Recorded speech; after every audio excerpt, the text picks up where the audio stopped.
Oh.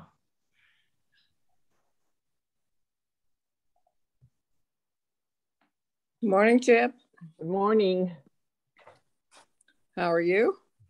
I'm good. You? Morning, Sylvia. Morning, Brent. I'm doing well, thank you. I missed you last week, Lynn. Well, you're always here. We take you for granted. Well, last week, I got to find the volume on here. It's way too loud. Viv and Paris are moving over closer to their younger son, and it turned out on Saturday that I could be helpful.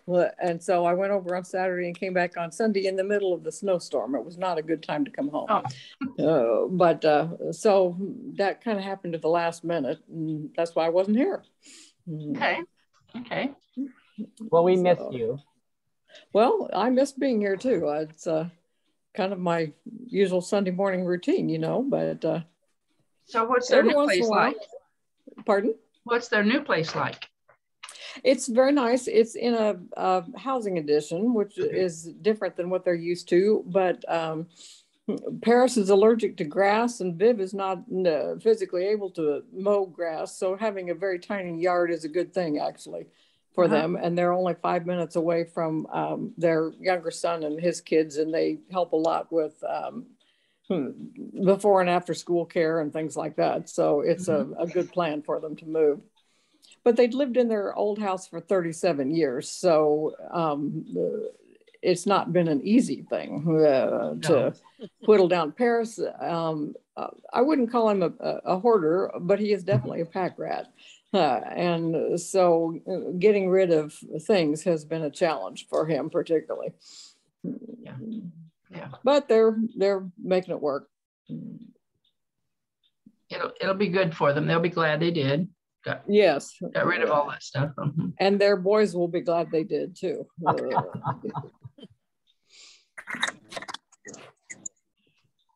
Steve's back here. Morning, Dale. Morning, Sue. Morning, Norma. Hi. Hi, Sue. Morning, everyone. Hi, Norma. Dale. Yep. You are a problem, Cat. I thought you were talking about me. I think you were talking about Steve.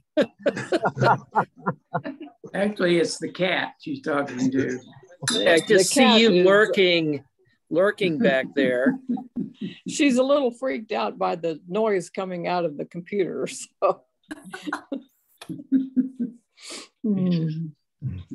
she may have to go stay in the bedroom while we're trying to have meeting for worship. She's not a terribly worshipful critter, or doesn't add to the worshipful nature of things.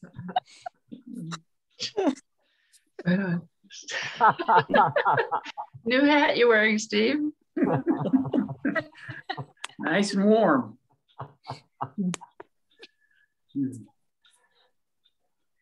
You can see she's taking over the house pretty quick. So hasn't been here very long. I think they should be worshipped, not worshipped.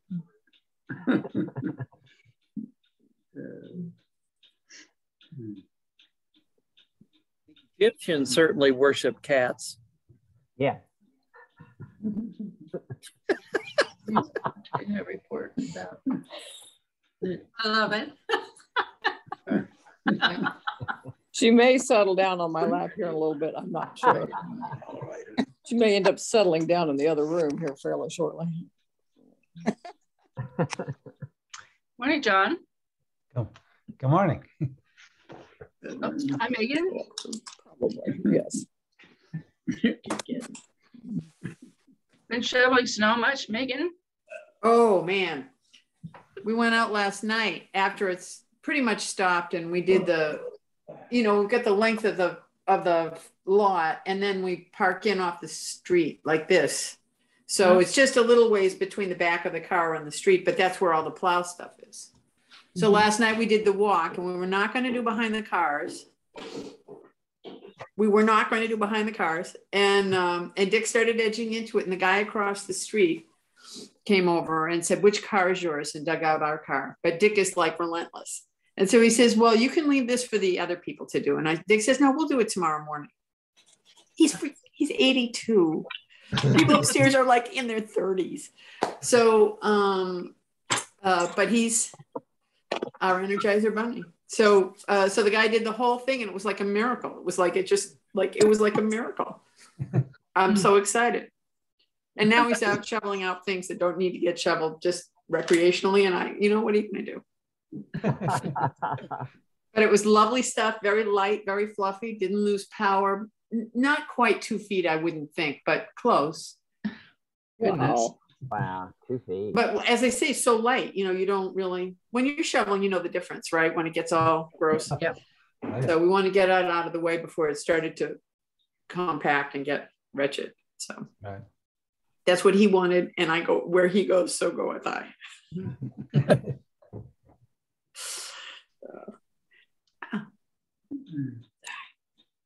And it was weird because I think there are a lot of people, my yoga teacher in Bethel, Maine, we're like full of snow and blow, and we're on Zoom yesterday morning and she's all bright and sunny. Wow.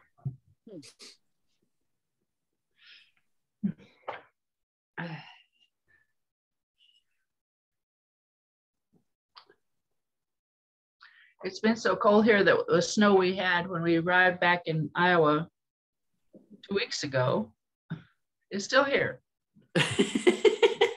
And it was just this week that we shoveled our sidewalk. Okay. The driveway had been done, and it wasn't light and fluffy. After it drifted, it was set in place for a while. So yeah, I know when it gets crunchy, it's not good. We went by a place yesterday that had tried to cut out chunks of ice and built a great big igloo, a very tall igloo. Oh, nice. Yeah. So how much snow did you have? And then nobody could measure it. It was, it's like 2 feet drifts and in streaks, and then grass in between. Oh yeah, it was They thought it was about 10 inches or 11 maybe, but we weren't here for that part. I think they said Newton had a foot. What, Dale? I think they said Newton had a foot. A foot. So during that. But there are places in my driveway that are completely clear, and there are other sections that was piled up pretty good. Mm-hmm. Yeah, But Sylvia, are you talking about Indiana? Or are you talking about Iowa? Iowa. Yeah, that's what I thought. Yeah, there's nothing here.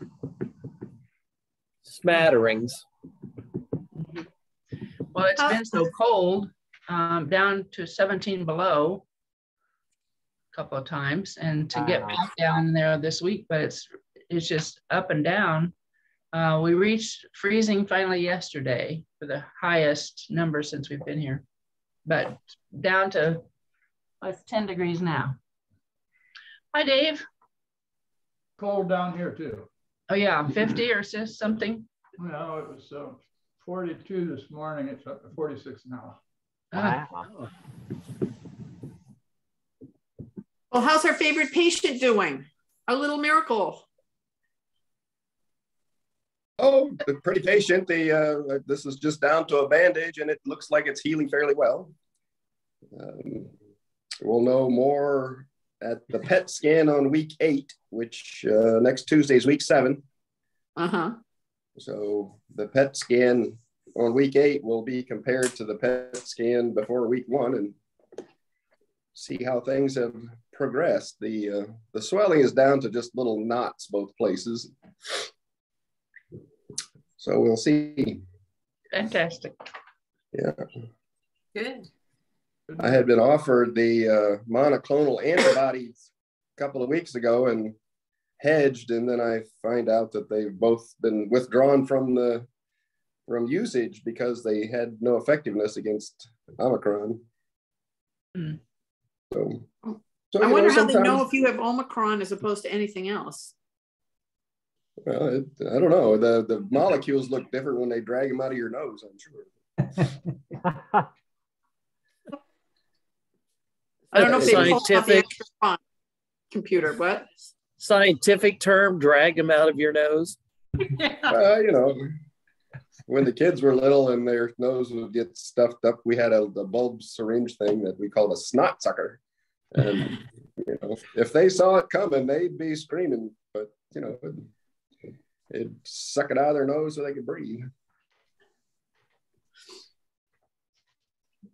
Well, I don't know if they use if they go to all the effort to look at all the stuff to see whether or not it's what form it is or other. I don't know, on an individual basis. Blood tests or what they do. I don't know. Yeah, and I think the whole idea of home self-testing is faulty, because, you know, for what purpose? I mean, it's so easily fudged and so incorrectly done. You know, I'd have to question all of that data. I'm just a natural skeptic. I agree with you. I sort of agree, but I still ordered the free tests just to have them on hand. Well, now you're in a database of people that want free. Listen, I think I'm already on almost all the government databases anyhow. Yeah, aren't we all? If you're a Quaker or not, then you probably aren't doing your job.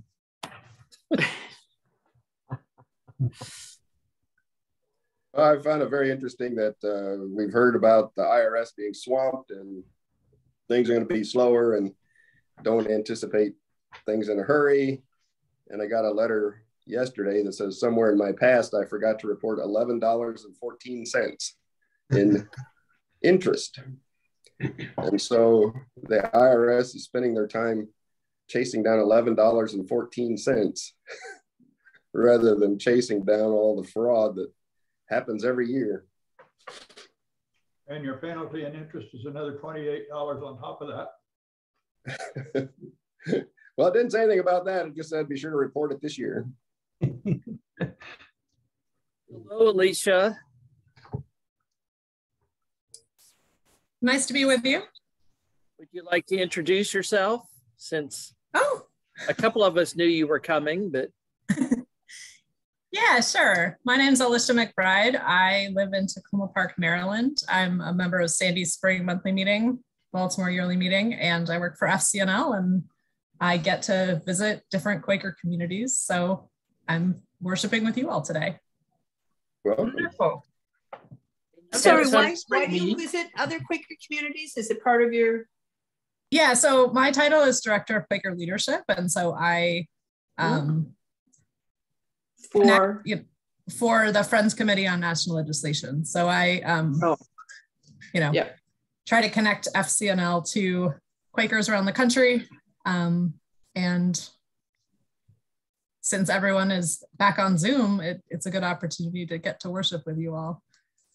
And you have some Indiana connections? Yes, my husband grew up in, his parents are David and Mary Garman, who were co-pastors at Second Friends Indianapolis when he was born, and live in Richmond. And so I have a lot of good Indiana connections. So when we were deciding who was going to go where, I took all the Indiana meetings because I like hanging out with you all. Thank you. Lovely to see you. Well, it is about time to start. For announcements, we'll be doing Sunday school again at 10:35 from our the Women's Dictionary. This is from Matthew today, about when Mary and Jesus's brothers show up and Jesus won't meet with them. So we're going to talk about that. Are there other announcements that need to be made before we go to joys and concerns? Dan has been in contact with a refugee that you are helping to sponsor. And so he plans to write an email report and get that to you in the next few days.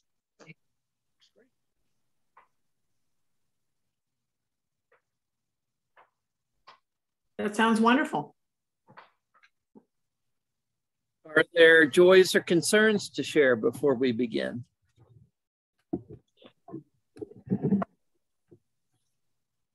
Well, Kristen's on the road again. She's down in Houston last week and the coming week. And I talked to her yesterday and she said it was a tumultuous week, topped off by going out to eat on Wednesday night and coming out in the parking lot, find the window in their rental car shattered and stuff stolen out of their car.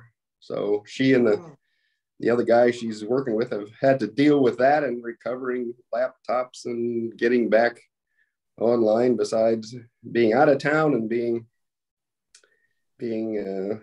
headlining and training projects. And so she could certainly use some support. She said they were taking the day off yesterday and going to museums, doing things fun instead of doing work. What town are they in? They're in Houston.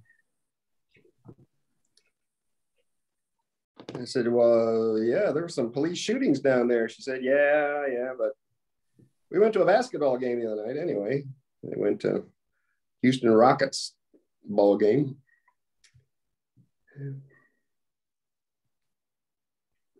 Was everybody masked? Well, I suppose the guy breaking the windows in the parking lot may have been masked. I don't know. But theirs wasn't the only car. There was 3 or 4 or 5 of them in a row that somebody just came through and did a smash and grab and took what they could take, and they were discarding things as they were running off. So people were following a trail of trash through the parking lot trying to see if there's anything they could reclaim. So just another exciting part of work life.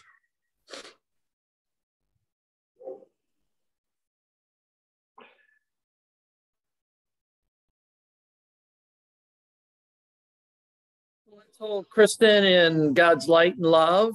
And as we begin to center down, Chip is our worship leader this morning, so he will share out the silence as he feels led.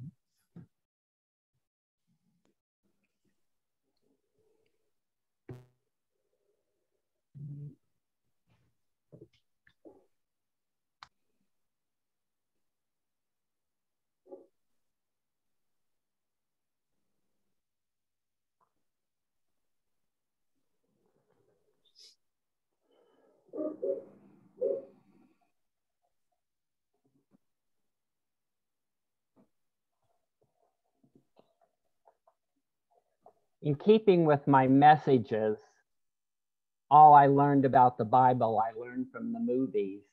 I'm going to talk about war. All I've learned about war, I've learned from the movies, except in real life, they don't end well.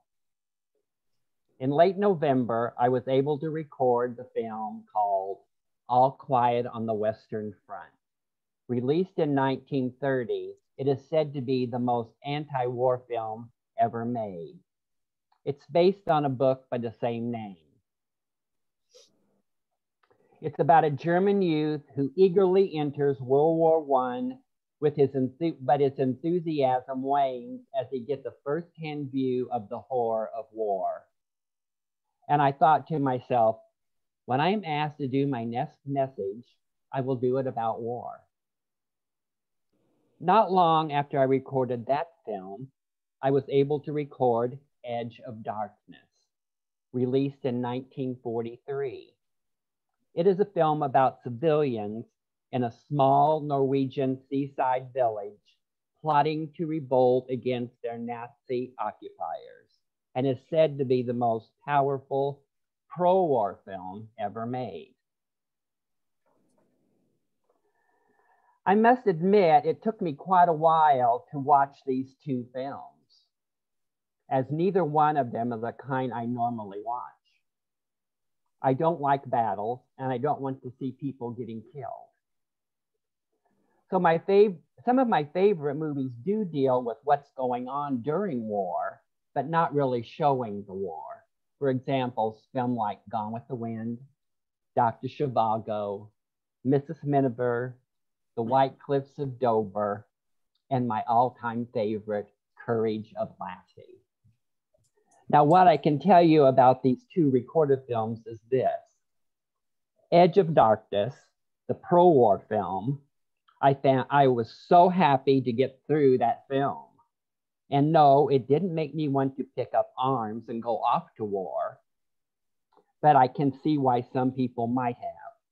It is told in flashbacks, and at the start, right after the credits, you see dead people everywhere. As it appears, the entire village has been massacred. It goes downhill from there. All Quiet on the Western Front, the anti-war film, was really upsetting.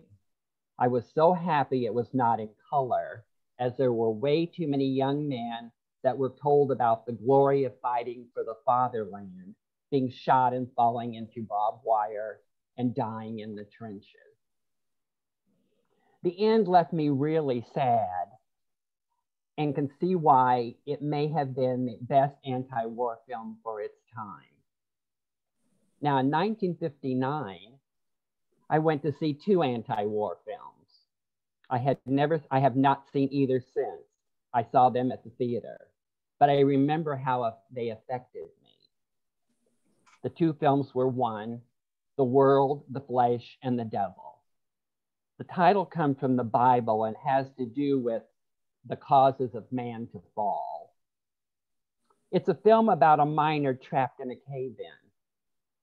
He resurfaces and upon discovering mankind has been wiped out in a nuclear holocaust, sets out to find to see if there are any other survivors.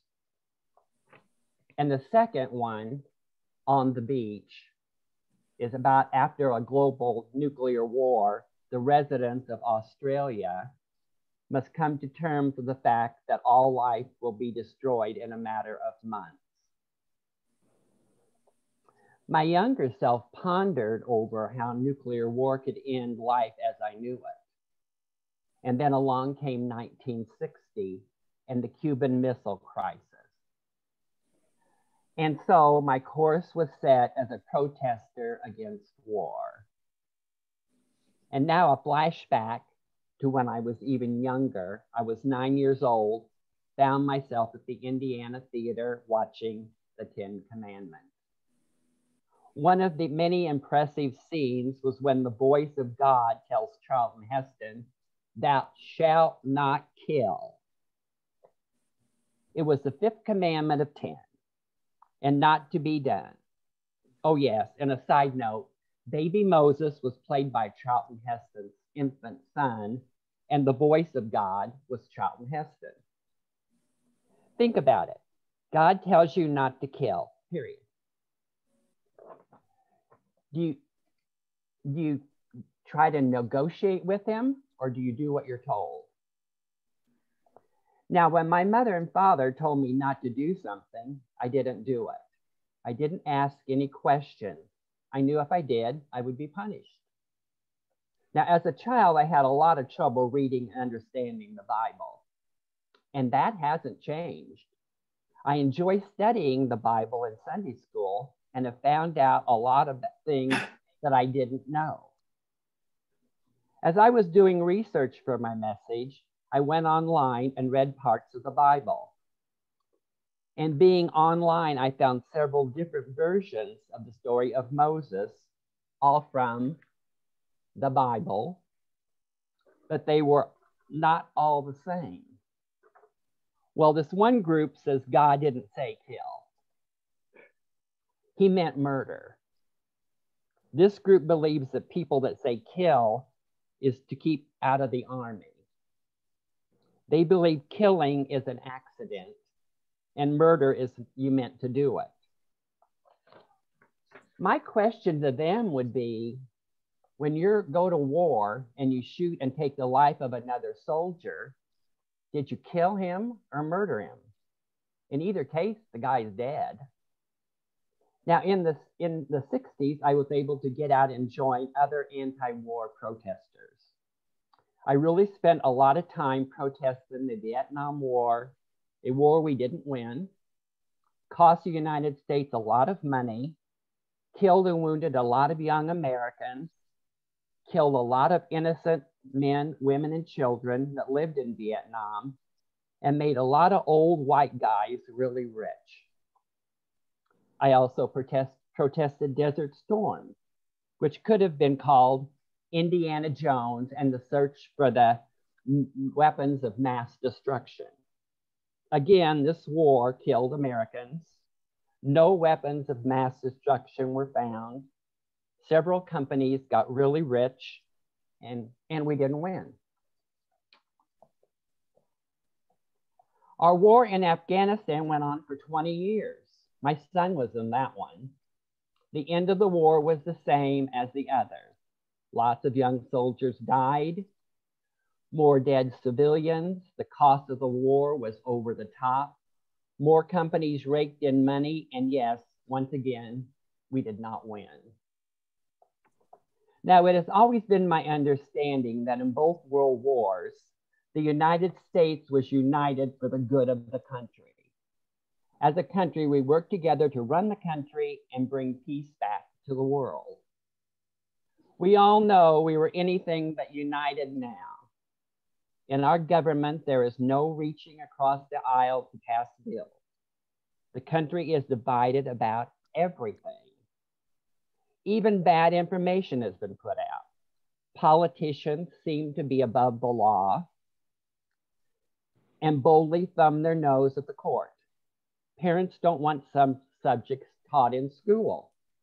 A wall was built to keep poor people out of the country, to keep them from getting jobs that nobody wants. Very reminiscent of Anne Frank's family trying to get out of Holland and into the United States. But they could find no sponsors because people were afraid that their jobs would be taken by the foreigners. Books have been pulled from shelves for one reason or another. At least they haven't started burning them in public yet. There is even talk about civil war. What has happened to us? If we don't learn from history, we are forced to repeat it. Now, I found a gem of a film that I'd never seen before. It was made in 1964 and written by Rod Serling. Carol for Another Christmas is about a wealthy industrialist and a fierce isolationist, long embittered by the loss of his son in World War II. He is visited by three ghosts on Christmas Eve who lead him to reconsider his attitude toward his fellow man. I found this film very interesting, especially when the ghost takes the man to the future. Now remember, this was made in 1964. The people were divided, and one group followed a man called Me. His slogan was, "It's all about me." His followers chanted the same thing. It's all about me. They were against anyone that looked different, acted, or believed differently. The Me people were above the law. They did what they felt was best for them, leaving a divided country. As I said, the 1930 All Quiet on the Western Front was considered the best anti-war film for its time. I feel, at least for me, the greatest anti-war film is now On the Beach. And let me tell you why. In the beginning of the movie, it is interesting that in the movie, at least for the people waiting to die, they ponder what happened to start this war that would end all life. What happened? The answer was that it was all an accident. Someone got excited and pushed the button. I don't really believe that could happen. An accident? Really? In the book On the Beach, that is not what happened. It seems that one army brought troops to the border to invade another country. I think that happened with Germany and Poland. And as one country fell, so did another until the world was in another world war. Now it is Russia that has brought troops to the Ukraine. Both countries are lined up face to face, and NATO and other countries, like the US, are moving troops around. So here we are once again, talking about war, repeating ourselves over and over and expecting a different result. I believe that's the definition of insanity.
I thought about what Chip's said, and I thought about the commandment, thou shalt not kill, which seems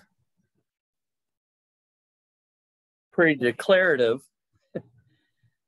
Doesn't leave a lot of room for discussion, but then I reflect on how the Bible right after that is a series of books where there's all kinds of killing and mayhem going on, which seems to be supported by God.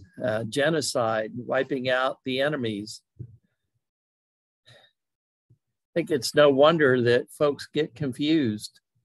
God said, thou shalt not kill, and then tells the people of Israel to go wipe out this tribe or that tribe.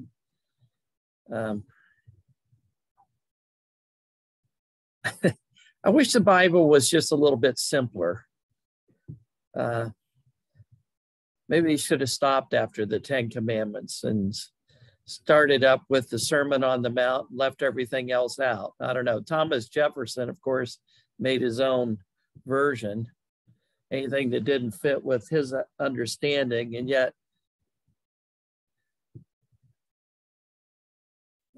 it's always been a book to wrestle with for me. And that's why I like talking to my Jewish friends who have no trouble wrestling with it. And I think we Christians would do well to learn more about that instead of just, as some I knew growing up would often say, well, the Bible says it, that settles it. Well, the Bible says lots of things. How do we do? But this one still seems, and Jesus picks up that theme. And I think of Robert Barclay, who once said, if you found a way to reconcile thou shalt not kill with go ahead and despoil your neighbor and ruin his children and help them live in poverty, if you can reconcile those two things, then you have reconciled God with the devil.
I'm reminded of Jimmy Carter saying that he had sin in his heart.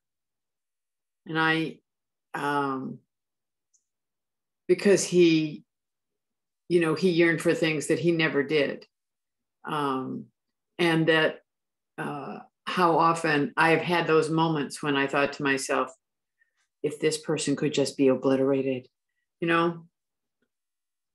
someone who's creating a difficulty for me, or maybe trying to teach me a lesson that I wasn't ready to learn.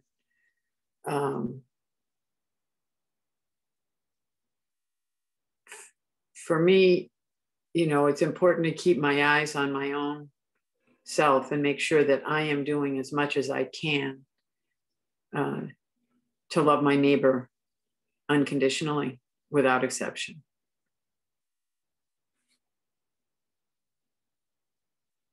If we all do that, or even enough of us, maybe there will be no more war.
Look upon our first pride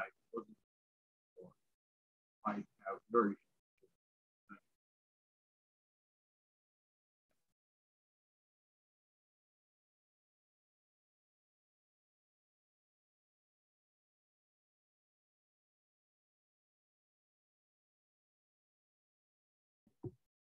Dale, we couldn't hear what you said.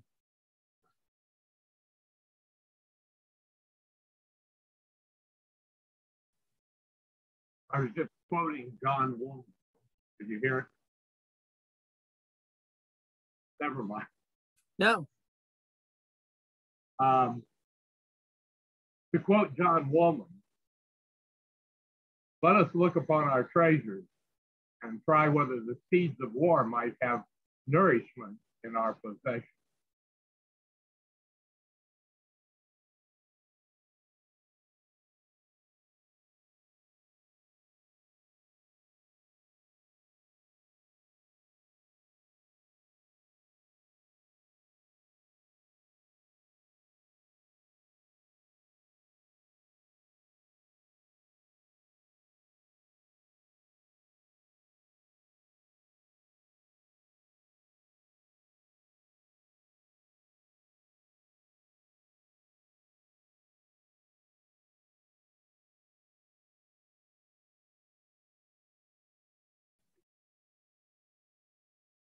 We've reached the end of our semi-programmed time together. We know some friends have other obligations, other meetings to attend. So we bid you Godspeed. All are welcome to stay for unprogrammed worship for the next little period, who can. So.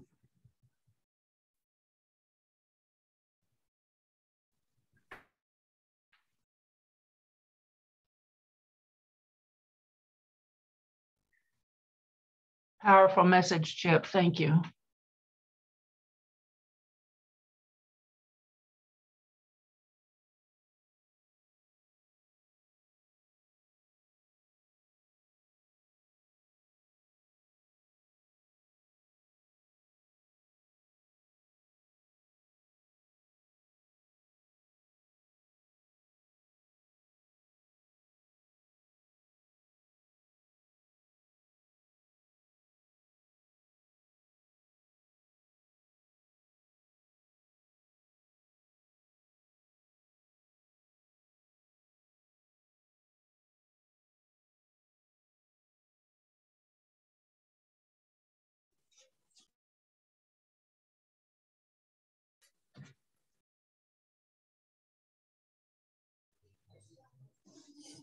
There's been one.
Usually I tune out for this part of the Sunday morning event, but pondering war has snagged my thinking. I didn't have to consider too much when I was turning 18 because it was in 1976. And at that time, the Selective Service Act had been suspended. So I didn't even have to register for the draft. But I've since come to believe that there will always be war, since violence is the lowest form of communication, but it's certainly the surest form of communication. Unfortunately, I think we've gone to the point of trying to sanitize the whole idea. We have rules of war. We have things that you are not supposed to use. You can't use flamethrowers anymore. You can't use certain kinds of bouncing Betty landmines, things like that. And then there's a tribunal in The Hague that can try people for war crimes. Well, you know, all war seems to be a crime. You know, it's perpetrated on people. And we've even got to the point now where we can inflict violence and destruction on people from drones that are flown from halfway around the world. You know, do we realize drones are flown from Missouri when they do destruction over in Asia? And I'm reminded of the Star Trek episode where Captain Kirk and the Enterprise end up on a planet where there are two sides that are promulgating war by computer, and the computer will calculate casualties, and then if your little light on your uniform lights up, you're to report to a disintegration chamber. It made it very, very clean and very easy. And at the end of the show, the Enterprise destroys the computers and says, you know, when the horror of war comes back, there'll be more incentive not to. And I think, you know, we've been shielded from a lot of horror of war. We can imagine what it was like in Afghanistan, but you know, we didn't see explosions of our side on the evening news. You know, once in a while you saw bodies coming back to Dover, Delaware, draped in flags, and you can see on late night TV the pleas for Wounded Warrior Project. You know, you can help these heroes, and as long as we make our personnel that are actually involved heroes for performing violence, I don't know that we're ever going to get away from war, which is unfortunate.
we'll close this time of meeting for worship. Are there any closing thoughts before we sign off? Thank you, Chip. It was a very thought-provoking message this morning. Thank you. And it's good to have you with us, Alicia.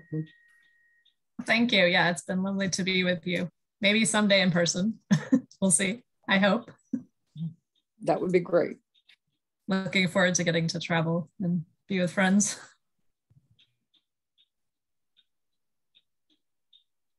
We will dismiss here in a second, and we'll convene at 10:35 for Sunday school for our Women in the Bible. Alicia may find it interesting that this is the last of this series for now, because next Sunday we'll begin looking at the FCNL priorities queries that we've been sent. And I'll send those out to everybody. So that's what we'll do for Sunday school in February. So thank you. I'm so glad you're going to do that. Well, take care. Hope to see you soon, like in 10 minutes or so. Bye. Bye.